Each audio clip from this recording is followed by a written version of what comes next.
여러분 안녕하세요. 나윤수 목사입니다. 오늘부터 가정예배 세 번째 영상 그리고 마지막 영상입니다. 제가 지난 시간에는 성경이 모든 가정이 하나님께 예배하기를 요구한다 라고 말을 했었고요. 그리고 교회사 2000년을 통해서 우리 믿음의 선배들이 그 성경 말씀을 따라서 가정예배를 굉장히 중요하게 여겼었다, 이런 말씀을 드렸습니다. 그리고 말씀, 기도, 찬송, 이 간단한 순서를 통해서 가정에서도 당장 예배를 시작할 수 있다는 것을 말씀을 드렸죠.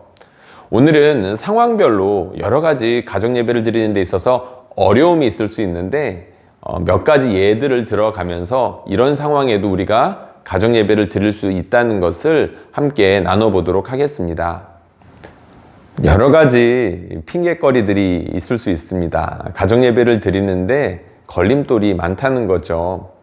첫 번째로는 한국교회 상황 가운데에서 많은 남성분들, 그러니까 아버지 되는 분들이 교회를 나오지 않기 때문에 가정 예배를 드리는 게 어려울 수 있습니다. 충분히 그럴 수 있죠.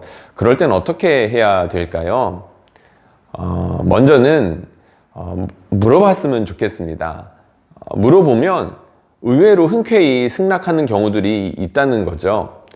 아무리 믿지 않아도 교회를 나오지 않는다 하더라도요, 교회에 반감은 있지만 하나님 말씀에 관심이 있을 수 있고 내가 예수님은 좋아한다, 이렇게 반응을 보이는 경우들이 왕왕 있습니다. 그리고 교회에도 관심이 없고 신앙에도 관심이 없지만 가족이 하나 되는 것에 있어서만큼은 관심이 있는 그런 아버지들이 적지 않게 있거든요. 그래서 남편이 교회를 다니지 않는다, 부모님이 교회를 다니지 않는다, 특별히 아버지가 그러지 않는 경우에 있어서 물어보면 됩니다.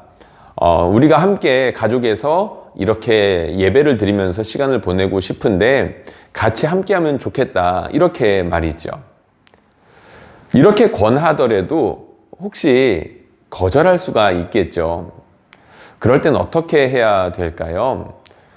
대부분의 경우에는 아버지가 하지 않는 그런 경우에는 아버지 없이 어머니와 자녀가 함께 예배 드릴 수 있습니다. 물론 그런 모습이 너무나도 싫어서 이렇게 기독교에 대한 반감이 너무나도 크기 때문에 다른 가족들이 예배 드리는 것들을 싫어하거나 노골적으로 핍박하는 경우가 있을 수도 있겠죠. 그런 경우는 예외가 될 수도 있겠습니다. 그렇지만 아주 특별하게 핍박을 받는 경우가 아니라면 이렇게 거부하는 가족들을 제외한 나머지 가족들이 함께 예배를 드리는 것이 좋은 방법이 될 수 있습니다. 가정 가운데에서 지속적으로 신실하게 말씀을 선포하고, 그리고 우리가 읽고 기도하고 찬양하는 시간을 통해서 성령께서 그렇게 예배드리는 사람만 이렇게 그런 사람들에게만 감동을 주시는 것이 아니라 그런 모습을 함께 지켜보는, 물론 옆에서 약간의 마음의 거리도 있겠지만 그런 마음의 거리를 두고 있는 가족들에게도 얼마든지 역사하실 수 있는 것 아니겠습니까? 물론 여기에서 우리가 조심하고 주의해야 될 것이 하나 있겠죠. 함께 예배를 드리지 않는 남편 혹은 아버지를 함께 예배 드리는 사람들 사이에서 혹시라도 반감이 생기지 않도록 주의해야 될 것입니다. 우리의 자녀들이 아버지에 대해서 이상하게 생각하지 않게끔 만드는 것이 어머니의 역할이기도 하고, 이렇게 함께 예배 드리는 가족들의 중요한 의무이기도 하겠죠.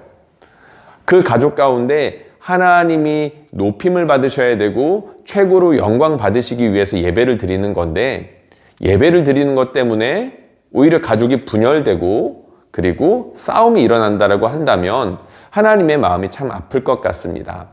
방법에 있어서 지혜로울 필요가 있다는 것이죠. 그리고 이런 오해를 가지고 있는 분들도 있습니다. 여자가 어떻게 예배를 인도해? 혹은 나는 엄마인데 믿음의 가장은 아빠가 되어야 하는 건데, 이런 생각에 사로잡혀서 가정 예배를 차일피일 미루고 있는 경우들이 있을 수 있다는 거죠. 여러분 혹시 성경의 디모데를 기억하시나요? 사도 바울이 디모데를 언급할 때 이런 이야기를 한번 합니다.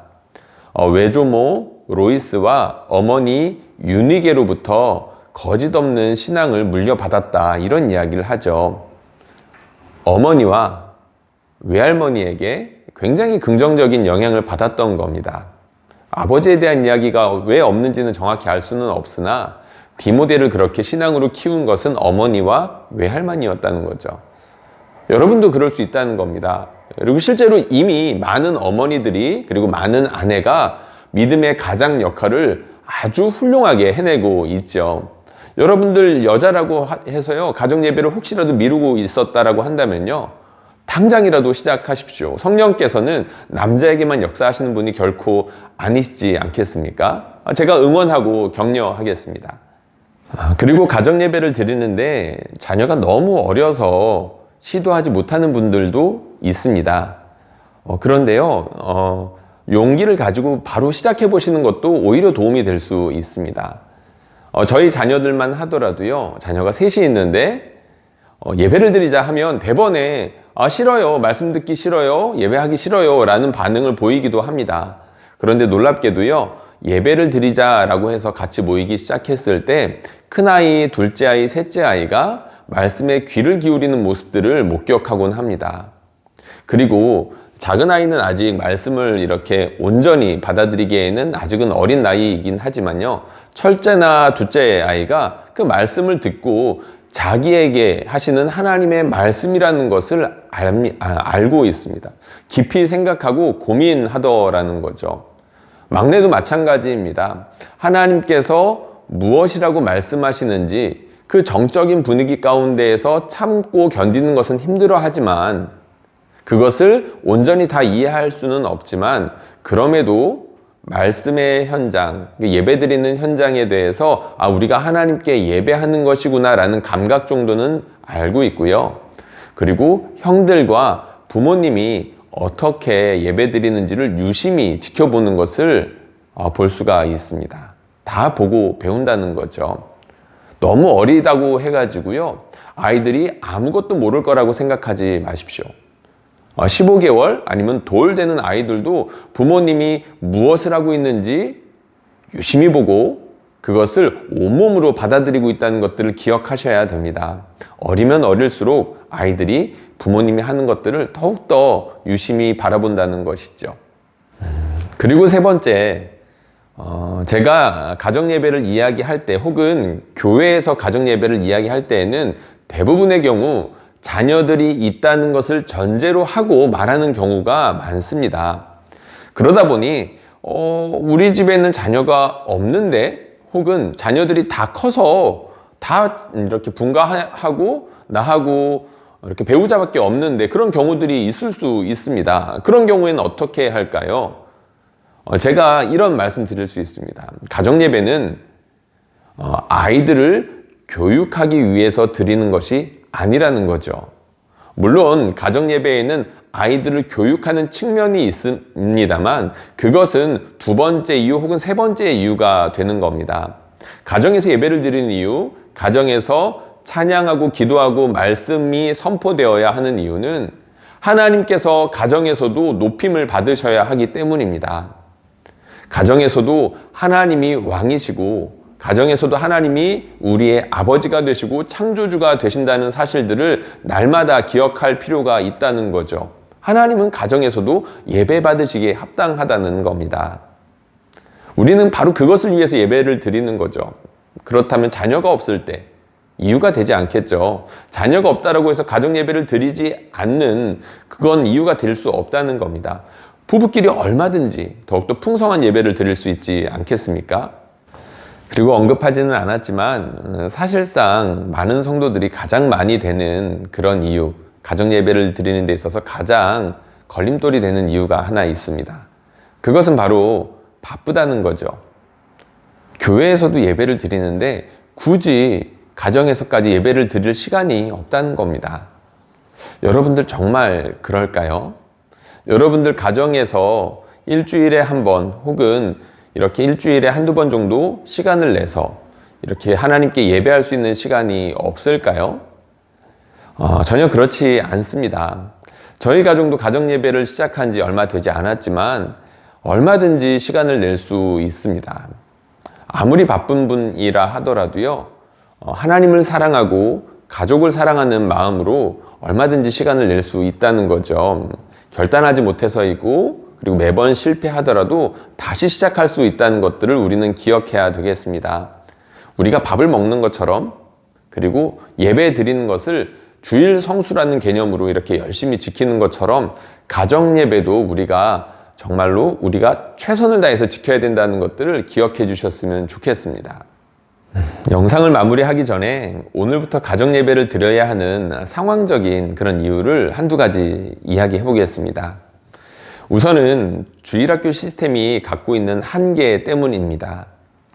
사실 지금의 주일학교 이런 구조의 모습은 18세기, 19세기 영국에서 나타난 것이라고 할 수 있는데요. 산업혁명이 이렇게 막 발전하고 경제가 발전하면서 그 가운데에선 어두운 면이 있었죠. 바로 아이들이 혹사를 당하는 것이었습니다. 학교에서 공부해야 되고 가정에서 돌봄을 받아야 되는 아이들이 일터로 나가서 10시간, 12시간 이상 이렇게 일하면서 혹사를 당했던 것이죠. 그런 아이들, 그리고 그런 아이들을 두고 있는 가정의 필요를 교회가 채워주었던 겁니다. 일주일에 한 번 이렇게 아이들을 주일이라도 이렇게 모아서 그 힘들고 지쳐있는 아이들에게 공부를 가르쳐 줬던 거죠. 성경과 간단한 교리문답을 가르치면서 글씨, 그리고 문법, 읽기, 쓰기 이런 내용들을 가르쳤던 겁니다. 너무나 필요했던 것들을 교회가 적실하게 채워줬던 셈이죠. 그런데 지금은 상황이 많이 달라졌습니다. 많은 것들이 풍요로운 세상이 되었죠. 우리 자녀들에게 무엇이 필요할까 진지하게 고민하지 않으면 안 될 그런 시점이 되었는데요. 이 짧은 영상에 그것들을 다 논할 수는 없겠지만요. 한 가지는 말할 수 있습니다. 그것은 우리 부모님들이 우리 아이들을 일주일에 한 번, 그것도 1시간 내외의 예배와 공과 공부 시간을 통해서 우리 자녀들 신앙교육은 이걸로 됐다라고 안심하면 안 된다는 거죠. 여러분들 자녀들이 있다라고 한다면 그 자녀들이 학교에서 1시간 공부하고 공부 잘하기를 바라지는 않지 않습니까? 우리 자녀가 일주일에 겨우 1시간 공부, 이렇게 수학 공부하는데 우리 아이가 수학에 천재가 됐으면 좋겠어. 이런 생각은 우리가 안 한다는 겁니다. 믿음에 있어서도 우리가 그런 나쁜 심보를 가지고 있으면 안 되겠죠. 특별히 믿음은 우리가 온 삶으로 본을 보여야 하는 측면들이 분명히 있습니다. 하나님의 말씀에는 능력이 있어서 설교 한 편에 인생이 바뀌는 경우들도 있지만 분명 많은 경우에 그 사람의 말과 삶을 통해서 묻어나는 그 복음의 진한 향기를 통해서 변화되는 경우가 훨씬 더 많겠지요. 우리 가정에서 그런 일들이 일어나야 한다는 겁니다. 그리고 가정 예배가 그러한 중요한 통로가 될 수 있다는 것이죠. 그리고 우리가 지금 가정 예배를 살펴보고 있는 중요한 이유가 하나가 더 있죠. 그것은 바로 코로나로 인한 비대면 상황입니다. 한국교회만큼 교회에 열심히 모이는 교회들이 또 세상 어디에 있을까 싶을 정도로 한국교회는 모이는데 열심입니다. 어른들도 그렇고 사실은 아이들도 그렇죠. 그런데 코로나는 이 모든 걸 바꿔 놓았습니다. 만날 수가 없죠. 이렇게 지금 영상을 통해서 말씀을 나눌 수밖에 없는 그런 상황입니다. 안타까운 상황임에 틀림없습니다. 상황이 이렇다 보니까 사실 이런 상황 가운데에서 어른들은 그나마 좀 낫습니다. 전통적인 신앙 가운데에서 주일 성수라는 그런 개념이 큰 역할을 하고 있는 것 같은데요. 영상을 통해서라도 반드시 주일에 예배를 드리고 새벽에 예배, 영상을 통해서 간절히 기도하시는 분들이 적지 않게 있습니다. 그런데 우리 아이들은 어떨까요? 많이 안타까운 상황입니다. 우리 자녀들이 하나님을 알아야 되는데 예배를 통해서 하나님을 깊이 만나야 되는데 서로 만날 수 없는 상황이다 보니까 우리 아이들이 하다못해 영상을 통해서라도 꾸준하게 예배하고 있는지를 확인할 수 있는 방법이 별로 없습니다. 참으로 안타까운 상황인데요. 우리 아이들이 예배 드릴 수 있게끔 할 수 있는 최후의 보루가 바로 우리 부모님이라는 겁니다. 이런 상황 가운데에서 자녀들을 붙들고 하나님 예배하는 것이 어떤 것인지를 가르치고 온몸으로 보여줄 수 있는 오히려 더 좋은 기회가 될 수 있다는 것이죠. 상황이 이렇기 때문에, 그러니까 주일학교의 상황이 좋지 않고 코로나로 인하여서 만날 수 없는 그런 상황이기 때문에 우리가 가정예배에 우리가 더욱더 집중하고 그 가정예배의 가치를 발견한 그런 기분이 없지 않아 있습니다.